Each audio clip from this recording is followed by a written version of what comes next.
Israel is building a military base next to Yemen to bomb them. Plus, China has discovered a massive oil field and a lot more. So here's all the news from just the last 24 hours. First though, Israel has become the first country ever to officially recognise Somaliland. As Israel has done so much for Somaliland in doing this, it's very likely they'll get something in return, a military base. And of course, Israel can use that military base to bomb the Houthis in Yemen like they previously have been. But as well as that, they'll stop the Houthis from hijacking Israeli-linked cargo ships, which stops trade to Israel. But as well as this, yesterday, China discovered a massive oil field with over 100 million tons of oil in it. But they also discovered it in a really interesting place that literally disproves science. In fact, the oil field was discovered under the ocean on a slope. And for a long time, scientists believed the oil fields just couldn't gather on a slope because it would just go down to the flat bit. And so, not only has China disproved science here, but it would also suggest that there's more oil on the planet than we ever thought before. Even bigger news, North Korea today has unveiled their first ever nuclear-powered submarine. Previously, they were using Soviet-era attack submarines, which were not nuclear capable,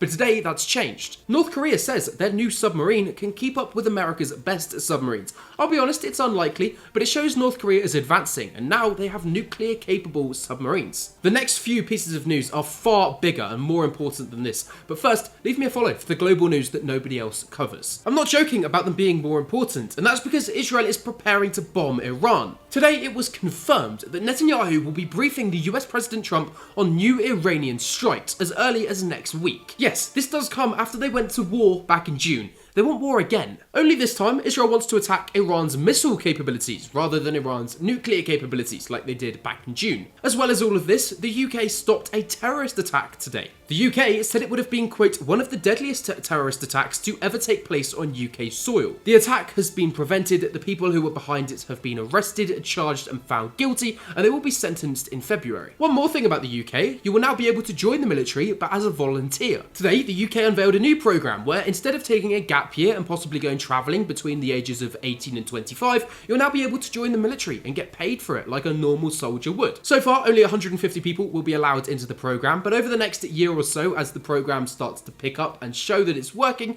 the UK is going to increase that to 1,500. It's quite a good thing, you won't be forced to stay in the military either after the 1 year period is over. The UK here seems to be following in the footsteps of France, who unveiled a very similar thing just last month, although they said that was in preparation for a war with Russia. All of this big news, and you wouldn't have heard about it if you didn't follow me for some more global news like this.